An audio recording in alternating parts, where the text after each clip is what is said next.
মানুহ হেনো জীৱশ্ৰেষ্ঠ হৈও কিছুমান মানুহ ইমানেই নিদাৰুণ ভাবিবই নোৱাৰি। কিছুদিনৰ আগতে তেনে জীৱশ্ৰেষ্ঠ মানুহৰ দ্বাৰাই অৱহেলিত হৈছিল এজন মানুহ। সেই বাস্তৱ ঘটনাটিৰ আলম লৈয়ে আজি আপোনালোকলৈ এটি গল্প আগবঢ়াই দিছোঁ। গল্পটি আপোনালোকে সম্পূৰ্ণকৈ শুনিব। বলক তেন্তে গল্পটো আৰম্ভ কৰোঁ। চাৰিওফালে মানুহৰ জুম। মোক পানী এটুপি দিয়া, ভগৱান মোক পানী এটুপি দিয়া। তেনেকৈ আতাহ পাৰি মানুহজনে ৰাজপথৰ ওপৰত বাগৰিয়ে থাকিল। দেখিলেই মানুহজনৰ দুখ লগা অৱস্থা। কাষত তেওঁৰ কাপোৰ কানিৰে ভৰ্তি বেগকেইটা চেদেলি ভেদেলি হৈ পৰি আছে। আজি 3 দিন হ'ল তেওঁৰ মুখত পানী এটুপিও পৰা নাই। 50-50 অসুস্থ মানুহজনে পানী বিচাৰি হাহাকাৰ লগাইছে। মানুহৰ জুমটোৰ মাজৰ পৰা কেইজনমান মানুহে তেওঁক ধৰি মেলি বহাই দি পানী খুৱাই দিছে আৰু মানুহজনে উশাহ নসলোৱাকৈ পানীখিনি খাই পেলাইছে। মাক দেউতাকে এটা সন্তান থকাৰ পিছতো আন এটা সন্তানৰ কথা এইবাবেই ভাবে যে সিহঁতে যাতে কেতিয়াও অকলশৰীয়া অনুভৱ নকৰে আৰু ডাঙৰ হৈ বিপদৰ সময়ত যাতে এটাই আনটোৰ কাষত থিয় দিয়ে। কিন্তু এতিয়া দেখোন সকলো সলনি হ'ব ধৰিছে। ককাই ভাই বাই ভনী কোনেও যেন কাকো চিনি নোপোৱা হৈ পৰিছে।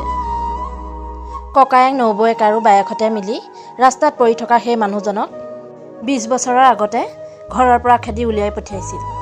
অ'ত ত'ত কিবা কিবি কৰিয়েই তেওঁ চলি আছিল।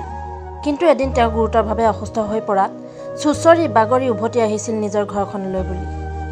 তেওঁ মনতে ভাবিছিল, ইমান দিনৰ মূৰত মোক দেখি দাদা বাইদেউহঁতৰ চাগে মন সলনি হ'ব। মোৰ জীৱনৰ বাকী সময়ছোৱা মই মোৰ আত্মীয়ৰ লগতেই কটাম। তেওঁ ভবামতে একোৱেই নহ'ল। পুনৰ তেওঁৰ ওপৰত চলিল নাৰকীয় অত্যাচাৰ। এমুঠি ভাত দিয়াটো বাদেই, এটুপি পানী খাবলৈও তেওঁক দিয়া নহ'ল। আনকি ঘৰৰ ভিতৰখনলৈও তেওঁক সোমাবলৈ নিদিলে। তাৰ সলনি ঘৰৰ বাৰাণ্ডাতে তেওঁক পেলাই থ'লে 3 দিন।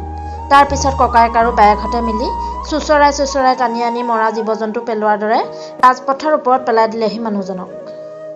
লগতে তেওঁৰ কাষত চেদেলি ভেদেলি হৈ পৰি থাকিল তেওঁ ব্যৱহাৰ কৰা কাপোৰবোৰো। ককায়েক বাৰু ককায়েকেই। বহুতে কয় ঘৈণীজনী পোৱাৰ পিছত ল'ৰাবোৰ সলনি হয় বুলি। কিন্তু সেই বায়েকহঁত কেনেকৈ পাষাণ হৃদয়ৰ। ছোৱালী হৈও ভায়েকটো কেনেকৈ কৰিব পাৰিলে এনে অত্যাচাৰ। কেৱল আনুষ্ঠানিক শিক্ষাৰে শিক্ষিত হ'লেই নহয়, প্ৰকৃত মানুহ হোৱাৰ শিক্ষা লওক। এনে আচৰণ জীৱ জন্তুৱেও নকৰে। হেৰ' আপোনালোকৰো ল'ৰা ছোৱালী নাই জানো? আপোনালোকৰ ল'ৰা ছোৱালীয়েওতো দেখিছে আপোনালোকৰ নৰাধম এই ৰূপটো। বুঢ়া বয়সত আপোনালোকৰো যদি একে অৱস্থা হয় তেন্তে কি উত্তৰ দিব সিহঁতক? তেজবল শক্তি সদায় একেই নাথাকে, সেইটো মনত ৰাখিব। পিয়াহত আঁতুৰ হৈ মানুহজনে এটুপি পানী বিচাৰি হাহাকাৰ কৰিল আৰু তেওঁক দেখা পাই মানুহবোৰ কাষ চাপি আহিল।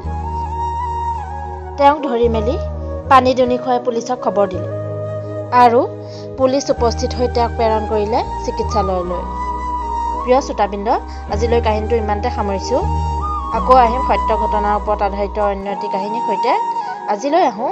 সম্পূৰ্ণকৈ শুনাৰ বাবে আপোনালোকলৈ বহুত বহুত ধন্যবাদ জনালোঁ।